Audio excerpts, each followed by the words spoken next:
Mike Rodriguez and Nathan Wood. You know, I asked you guys earlier today if you actually went out of your way to watch Jose Canseco play baseball one more time in Fort Worth. I know my next guest probably didn't go out of his way to do that, but he's got a couple of interesting opinions on it.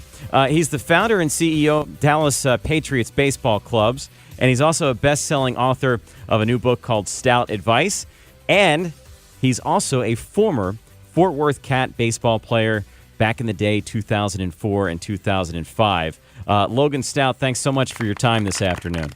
Thanks, Tim. I appreciate you having me. All right, Jose Canseco is now wearing a baseball uniform that you used to wear so proudly. What were your initial thoughts when you heard the news that Jose is now a Cat? Well, obviously, it was anybody that gets a chance to get paid to play baseball. It's a great thing, but having Jose Canseco, who was an amazing player, you know, let's not take anything away from the fact he's a great player, but obviously, let's just be real here. The guy, it's a publicity stunt. That's what it is. You know, my understanding is the Fort Worth Cats are struggling financially. Back when I played, it was a totally different ownership group, totally different everything. And I think they're doing whatever they can to try to sell tickets, and I guess we'll find out whether or not this was a good or bad move in the long run. Did it send a negative message, though, to a lot of the youth baseball players? Because, you know, we were talking about the Grand Prairie team and the Fort Worth team. This is a lot of family-oriented fan bases. And by bringing in an admitted steroid user, and now he's got these rape allegations, does that send a bad message to a lot of the young players that come out here with their dads, with their moms, and watch these games? Well, you know, I'm not one to judge people, but documentation certainly beats conversation. I mean, let's look at a guy, Jose Canseco, who threw all of his, quotes, best friends, if you will, under the bus in a book that he wrote to obviously sell money or to make money. The guy filed bankruptcy, and he blames the IRS because he forgot to pay taxes for 7 years. His wife left him claiming abuse. I mean, you just go through the track record of the guy. Yeah, I mean, quite frankly, I think we have a job as people of influence to paint a great picture for our future leaders. You know, these kids and families, and tell them, look, this is the right way to do things. Here's the wrong way to do things. And to give this guy a platform again after all the things he's done, I just don't think it's right. But then again, maybe Jose Canseco's in a different place in his life right now, and maybe he's trying to make a difference because he's made all those mistakes. I don't know. But obviously, my gut instinct is, oh, here we go again. You know, this guy's going to disgrace the jersey that I was fortunate to get to wear back in the day, and God only knows what's going to come of this whole deal. And then, of course, I read the paper yesterday that some ladies accusing him of abuse. So, I mean, who knows?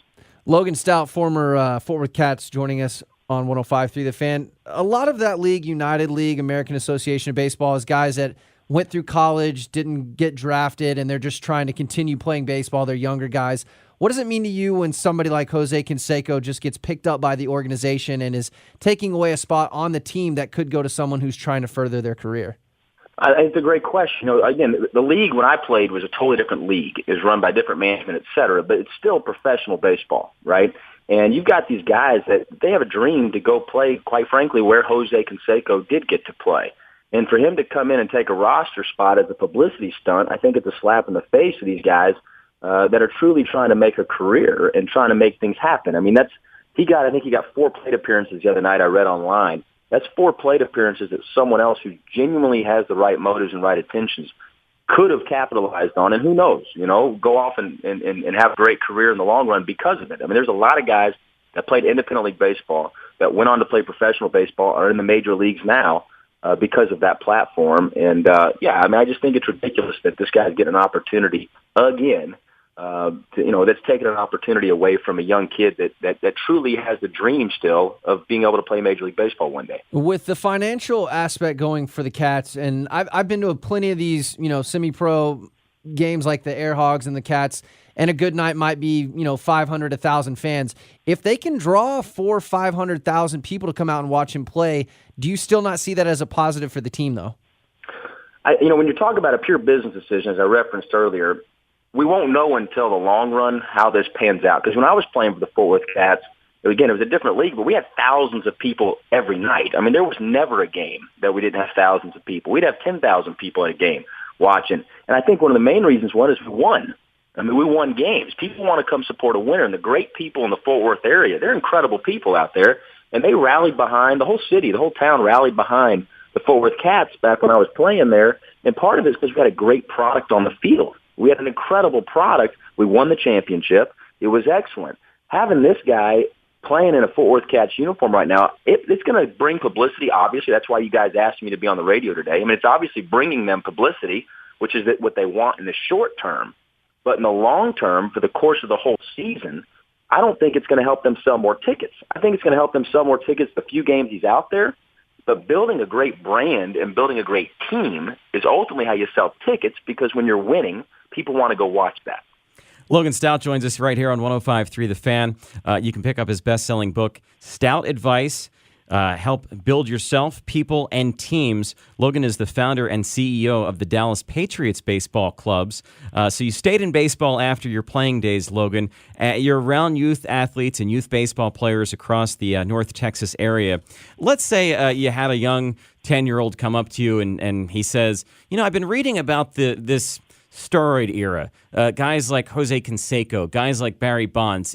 They're before my time, but Logan, can you tell me about the greatness of these players and all the things that they accomplished? How do you address that era with the young players that you're involved with the Dallas Patriots? What's interesting is we're actually asked that question quite a bit, not just by the kids, but believe it or not, more so by the parents. They're kind of curious, because they don't know a whole lot about baseball sometimes.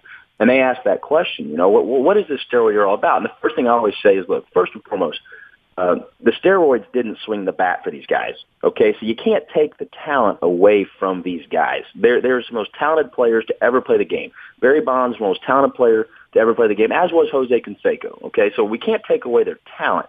But I think that the moral of the story is talent's never enough, right? Character is what's going to protect your talent. And if we don't have the right integrity and right character, right motives, right intentions, we're not doing things the right way for the right reasons, ultimately, we're going to have a character pop quiz. And if your mind's right and you're doing things the right way for the right reasons, you're going to pass that pop quiz. Whereas some of these guys, they had an opportunity. I remember when I was first offered steroids. Thank God I never took steroids. But I was, I had a good arm throwing low to mid-90s. And I remember a guy told me, I'll never forget it. It was one of my teammates. He said, Logan, why don't you take steroids? If you took steroids, you realize you throw 100 miles an hour? And I'll never forget my actual response. And I don't want to offend anybody, but my actual response was, look, I pray I can have kids one day, and I want them to come out with two eyes, okay? I don't want some one-eyed kid coming out because I wanted to throw 100 miles an hour. And that was my reply to the guy. So the parents, the biggest thing I try to do is educate these parents that the steroids are not the reason these guys were great, okay? They're not the reason these guys were great, because you'd be amazed how some of these parents would actually consider doing that if it meant an advantage for their kid.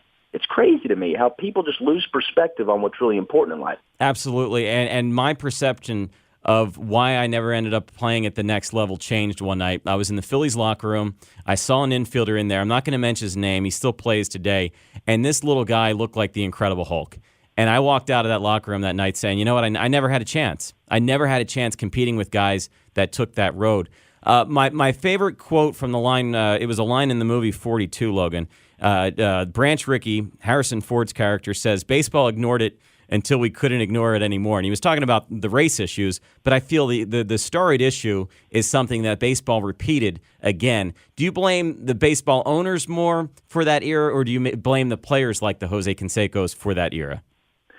I think, it's easy to point blame at a bunch of different people for a bunch of different things. At the end of the day, I just wish our country would go back to what we were founded upon, and that is great principles and great values. Just do the stinking right thing. Just do the right thing. Period in the story, man. Do the right thing. And that's why I don't like casting judgment on Jose Canseco, because I don't know him well enough to do that. I don't like casting judgment on anybody.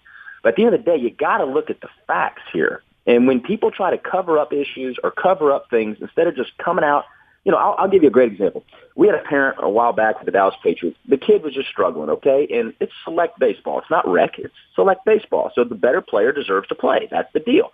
And the mom wanted to come up to us and, sweet lady, but, I want to know why my son's not playing more. And I said, well, he's hitting $120. He struck out 65% of his at-bats, and he can't field a ground ball. And she looked at me like I just, shot her puppy. And I said, well, if you're going to ask a question, don't you want someone to be honest with you? Now, of course, I followed up with, look, we're going to help them, but these are the issues. We can't fix a problem until we identify the problem. Imrod, I think you made a great point. When there's issues on a national level and an international level, people are shy to address the issues head on. And And that's the issue with the steroid deal. That's the issue with the race situation. People need to see there's an issue at play, address it head on, and let's deal with it. And you're not going to make everybody happy, but let's deal with it head on and quit pointing blame at people. Great stuff, Logan. Thanks so much for coming on. And by the way, if you want to check out Logan's website, loganstout.com, and take a look at his book, Stout Advice. Have a great day, Logan. Thanks, Imran. I appreciate you having me.